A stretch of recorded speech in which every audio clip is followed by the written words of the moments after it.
1 year ago, Oklahoma's Baker Mayfield couldn't possibly be the #1 pick in the NFL draft. It had to be USC's Sam Darnold. Or maybe it was Wyoming's Josh Allen. And well, maybe it could be Mayfield.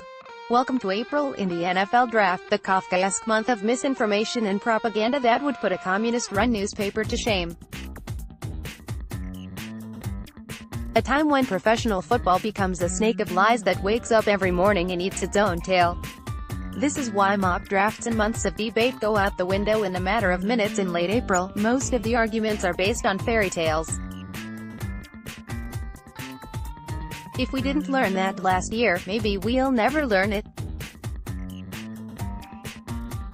Coming out of last year's Senior Bowl, the mere suggestion of Mayfield being in play for the #1 overall pick was ridiculed. That actually happened. I wrote Mayfield was a legitimate Browns target after the Senior Bowl in Mobile, Alabama. By the time I got to the airport, a league source had called me to say that I should be embarrassed by the column, at which point I made sure to tweet out that not everyone agreed with my assessment. So, yeah, the NFL Draft. Good times. The Browns had pegged Baker Mayfield their #1 pick long before draft night of 2018. Getty Images. Here's the postscript to that whole thing, and it speaks to how ridiculously flooded the league is with lies. Not only was Mayfield the Browns' #1 quarterback on their board, the guy who many assumed was actually #1, Darnold, wasn't even in Cleveland's top 3.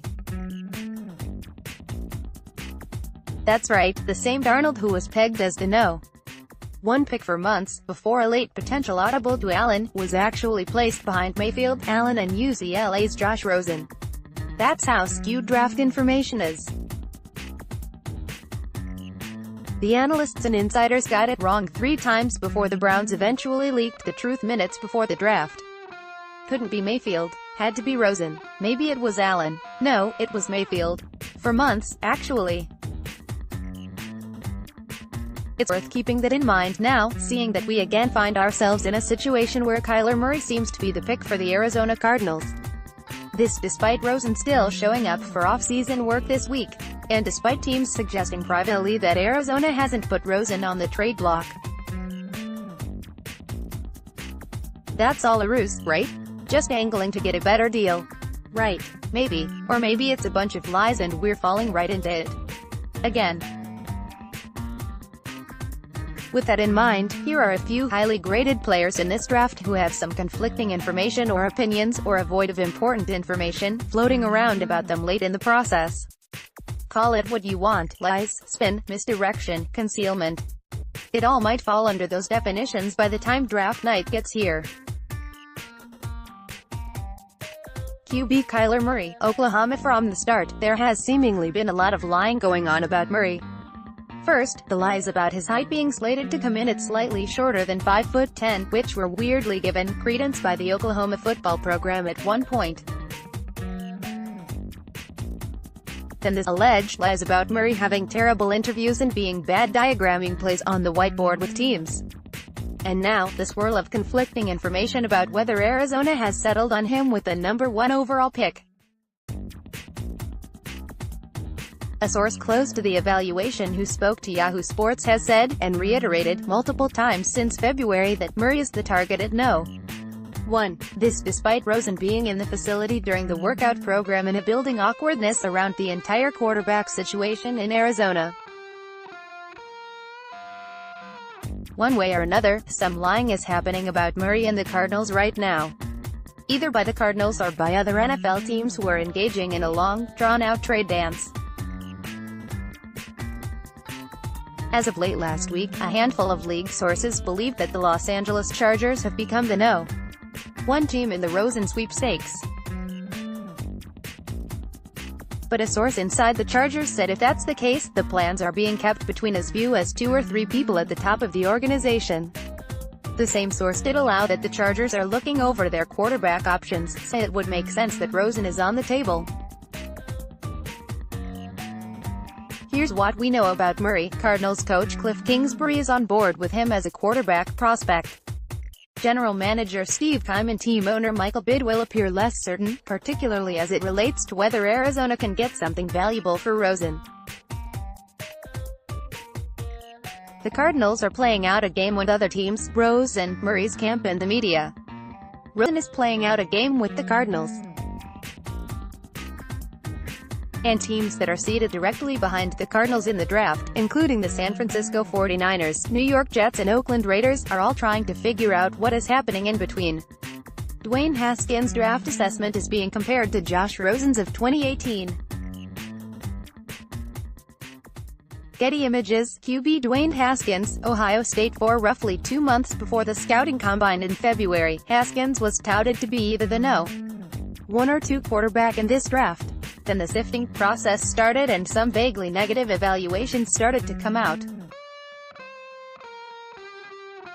4 sources from different teams told Yahoo Sports coming out of the combine that Haskins was no better than the 3rd quarterback on their board, with either Missouri's Drew Lock or Duke's Daniel Jones being rated ahead of him.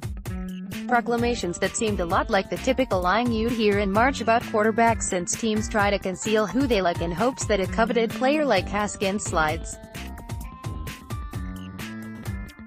What has been different about Haskins is the malaise about his evaluations has lingered for a while now, with teams nitpicking as the months have moved along.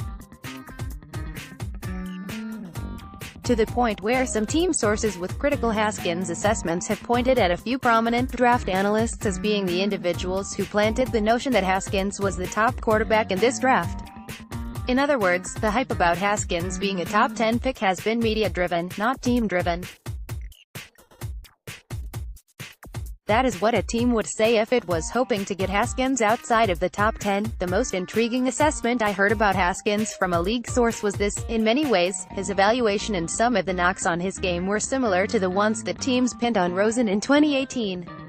The difference? Rosen had a better pure passing stroke, but also more tape to pick at during assessments. He also had some perceived red flags about his leadership style that were more negative than anything in Haskins' dossier. The source boiled it down as Haskins being similar to Rosen with less of a pure passing stroke, less tape to evaluate, which means a higher chance of getting the pick wrong. And all of that signals caution, causing a player to slide down the board. Add in the fact that the Cardinals don't seem to have teams beating down their door to get Rosen 1 year after he was selected No. 10 overall, and there's arguably more ammunition to suggest Haskins won't be the top 10 pick everyone assumed. This means either his stock was bloated by analysts who don't work for teams, or some NFL teams are lying about reasons not to like him. Take your pick. Nick Bosa, Ohio State. The Bosa drama has been far less prominent than that surrounding Haskins and Murray. And it has nothing to do with scrubbing his social media accounts. But make no mistake, there is definitely a debate in some front offices questioning whether Bosa is being elevated over other players simply because he's seen as safe. Specifically, multiple evaluators have suggested that Alabama's Quinnen Williams and Kentucky's Josh Allen are demonstrably better pass rushers who have the tape to back it up. To the point that the word "overrated" has been dropped on Bosa by some late in this process. One harsh assessment that really stuck out: Bosa had basically 1 year as a starter in college football and hasn't fully lived up to being anointed as the next great edge rusher as he followed in the steps of his older brother, Joey. This includes his 4 sacks and 6 tackles for loss in 3 games in 2018, which this particular evaluator pointed out were executed against players at Oregon State, Rutgers and TCU who will never sniff the NFL. It's fair to say a negative evaluation like that can't simply be pegged as a lie. But there are definitely some scouts, executives and coaches who don't all extend Bosa the can't-miss assessment that has gotten lavished on him in many corners. Maybe something more along the lines of less likely to miss but less likely to be an all-pro is the tag some would reach for. Whether that's right, there are people who aren't buying some of the resounding Bosa applause, either. CB Greedy Williams, LSUSO, Greedy is supposedly falling. Unless he isn't. Williams has gotten his share of fastballs in team interviews, with questions about whether he's soft and doesn't like contact to his ego and attitude to anything in between.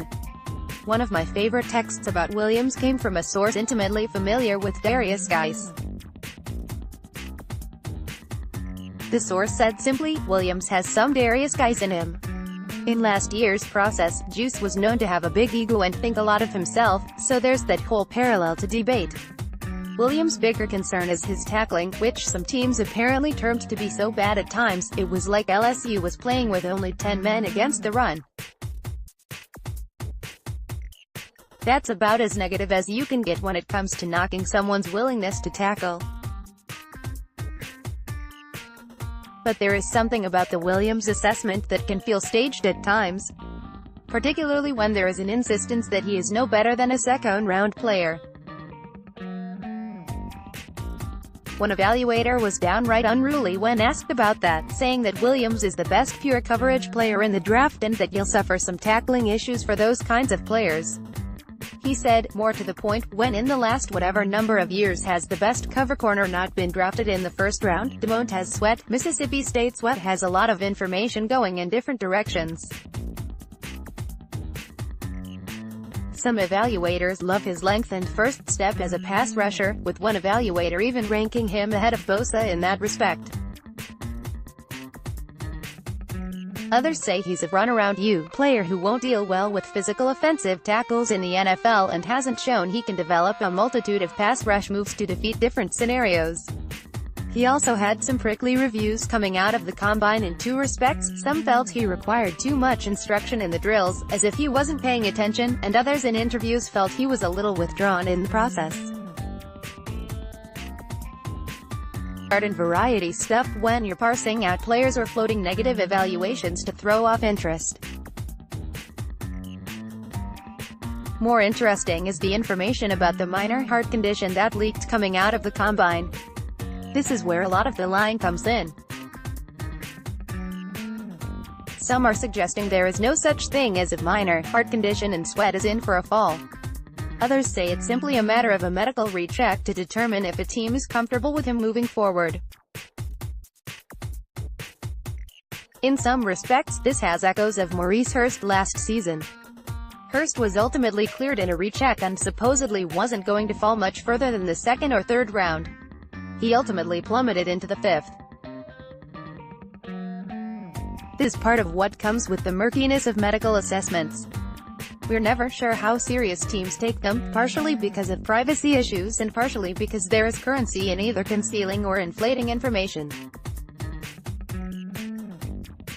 When Reggie Ragland was diagnosed with an enlarged aorta before the 2016 NFL Draft, the assessments were that he'd still be taken in the first 2 rounds.